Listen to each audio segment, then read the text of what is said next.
Hola, soy Fabricio Mejía. Esta es mi primera colaboración semanal para Sin embargo, y es sobre la pandemia y se llama Las lecciones de la saliva. La nueva ola de contagios de COVID me puso a pensar en una frase del filósofo Slavoj Zizek. Es más fácil pensar en el fin del mundo que en el fin del capitalismo. Le debemos al cine tener una idea clara de cómo se ve un meteorito que se estrella contra la Tierra, un virus que nos mata o unos extraterrestres que nos eliminan con un rayo devastador. Pero no tenemos una imagen de cómo se ve cuando se acabe con la desigualdad, el sufrimiento y la explotación. En la muy comentada película de Netflix que protagonizan Leonardo DiCaprio y Kate Blanchett, No mires arriba, sucede justo esto. Un asteroide que se dirige a la Tierra y aunque los astrónomos saben cómo desviarlo antes de que se estrelle contra todos nosotros y extinga la vida en el planeta, un empresario convence a la presidenta de los Estados Unidos de aprovechar los minerales raros que existen dentro del meteorito y que valen miles de millones de dólares. La idea es dividirlo en pequeños pedazos, pero el plan fracasa y la vida en el planeta es aniquilada. No obstante, el empresario, que se parece mucho a Bill Gates, Mark Zuckerberg, Jeff Bezos o Elon Musk, huye de la destrucción final en una nave espacial de su propiedad. Las referencias de esta película al cambio climático son explícitas. Durante casi 40 años, los científicos han difundido mediciones sobre el calentamiento global que provocan la industria y el transporte o el consumo de carne de res, pero los empresarios y los políticos lo han negado o han visto una oportunidad para sacar los minerales que el deshielo dejará expuestos. Pero la película se puede leer también como una reflexión sobre la pandemia del COVID. Yo fui uno de los que creyó que la pandemia nos podría traer lecciones civilizatorias, es decir, que iba a contribuir a señalarnos qué estábamos haciendo mal como especie. Para empezar, la idea de que el nuevo coronavirus había salido de una especie animal y saltado a la nuestra, nos indicaba que habíamos llegado a un límite en la ocupación de los hábitats de otras especies.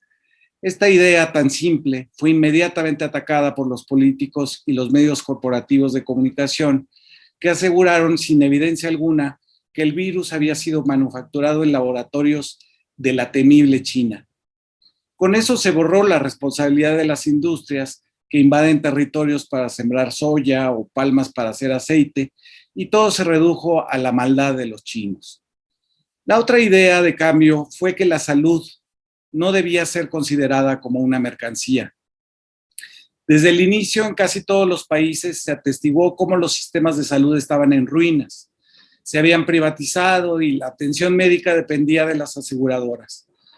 La idea neoliberal de que enfermarse era solo un derecho de los que pudieran pagar servicios médicos parecía desmentida por el contagio de las partículas de saliva en el aire. Todos podíamos enfermarnos y, por tanto, la atención debería de ser universal. Pero esta idea fue de inmediato atacada. La parte de la población que podía encerrarse reclamó una y otra vez la clausura de todas las actividades, mientras los trabajadores imprescindibles siguieron arriesgándose porque vivían al día, porque eran pobres, porque no tenían de otra. Resultó entonces que los indispensables para el mundo no eran los mejor retribuidos, sino los ninguneados de siempre. No eran los ejecutivos de las empresas, los actores de Hollywood, los dueños de los casinos o los deportistas de alto rendimiento, sino las enfermeras, los médicos, los camilleros, pero también los campesinos, los transportistas, los empleados de la electricidad y la telefonía. No quisimos ver esta lección. Los que menos valoramos son los que nos mantuvieron vivos. Esta importancia se borró cuando los recursos emigraron hacia la punta de la pirámide y otra vez los dueños de Amazon, Microsoft, Apple y Tesla aumentaron sus fortunas personales en un 25%. A pesar de que nos habían permitido sobrevivir, los trabajadores no fueron compensados, sino al contrario, la riqueza se concentró más. Ingenuo como soy, hubiera esperado que las farmacéuticas liberaran sus patentes, tanto de las pruebas rápidas para detectar el virus, como de las vacunas, para que todo el mundo pudiera producirlas. Que transfirieran la tecnología para hacerlo parecía una idea para salvar más vidas, pero no fue una propuesta generalizada, ni como yo esperaba, un clamor de la ciudadanía mundial. En cambio, las clases altas y medias demandaron poder comprarlas en la tienda de la esquina y cuestionaron que el Estado las aplicara con criterios científicos. Primero al personal de salud en contacto con el virus, después a los adultos mayores que tienen mayor riesgo de complicarse. Sin atinar a ver que eran todavía escasas, tacharon al esfuerzo de vacunación como monopolio estatal. Jamás cuestionaron que las vacunas fueran propiedad privada de las corporaciones farmacéuticas y no un bien público al que se tenía derecho. Vender las vacunas fue un acto criminal.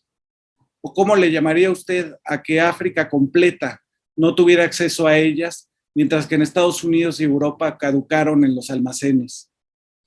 La tercera lección no aprendida fue la idea de que era momento de desarrollar una conciencia planetaria. Había todo para pensarlo así. El coronavirus se contagia por lo más común que hacemos los seres humanos: respirar, hablar, cantar. Se combate separándonos con empatía.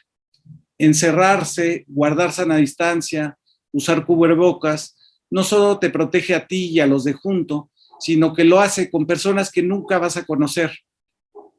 Cuidarse es cuidar a los demás, incluso a los que viven, no sé, en Mali o Katmandú. Por primera vez la libertad de no hacer contribuía a la salud del planeta.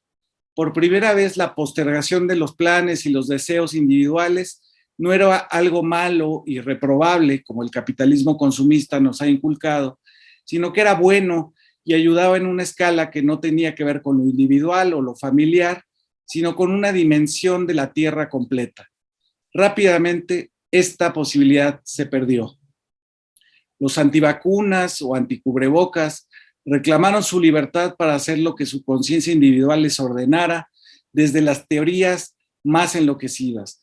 Desde que no existía el virus por el que estaban hospitalizados millones de personas, hasta que las vacunas contenían unos microchips para controlarnos. Una versión mexicana de los antivacunas fue la de que algunas de ellas no servían, las que provenían de los científicos rusos, chinos o cubanos. En una resurrección insospechada de la mentalidad de la Guerra Fría de los años 50 y 60 del siglo pasado, existieron opiniones en ese sentido y el debate se transformó no en una conciencia planetaria, sino en una competencia entre países. ¿Quiénes habían tenido menos muertos? ¿Quiénes tenían más vacunados? ¿Quiénes tenían menos hospitalizaciones?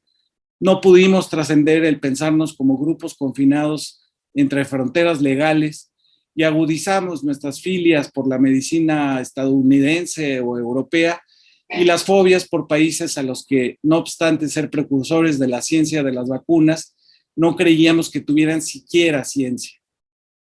Se especuló sin pudor ni recato con los porcentajes de efectividad de las vacunas descubiertas en China, Rusia o Cuba, hasta crear un pánico en quienes habían sido protegidos por estas.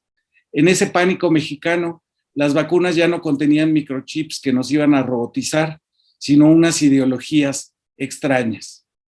A pesar de que la ciencia nos avisó que los diabéticos y los obesos tenían más riesgos de contraer una enfermedad grave, el número de muertos se le adjudicó a la Secretaría de Salud como si ello demostrara su ineficacia. Pero cuando vino el etiquetado a las bebidas azucaradas y la comida chatarra, los medios corporativos denunciaron atentado a la libertad de empresa. Nuevamente el capitalismo feroz demandó sobrevivir al fin de los tiempos. Las tres lecciones de esta pandemia: que el capitalismo ha depredado zonas del planeta que deberían ser para especies no humanas, que la salud no deberá ser una mercancía, que los seres humanos indispensables son los trabajadores y que la ciencia es una estructura planetaria de evaluación del mundo más que un reflejo de una nacionalidad o de una ideología. Esas tres lecciones no fueron aprendidas. Entramos a la ola de Omicron apanicados por una variante que pudo no existir si el capitalismo salvaje no quisiera sobrevivir al fin del mundo. Si se hubieran liberado las patentes de las vacunas, si se hubieran transferido todas las ganancias que obtuvieron por la pandemia los megamillonarios y las farmacéuticas, podría haberse extendido por todo el mundo los servicios de salud. Si se toma la ciencia no como una opinión igual a la de un cantante o una dentista, sino como un criterio probado y replicado. Si todo eso hubiera ocurrido, quizás no estaríamos hoy tan asustados de nuestra propia saliva. Hasta la próxima semana. Muchas gracias por escuchar.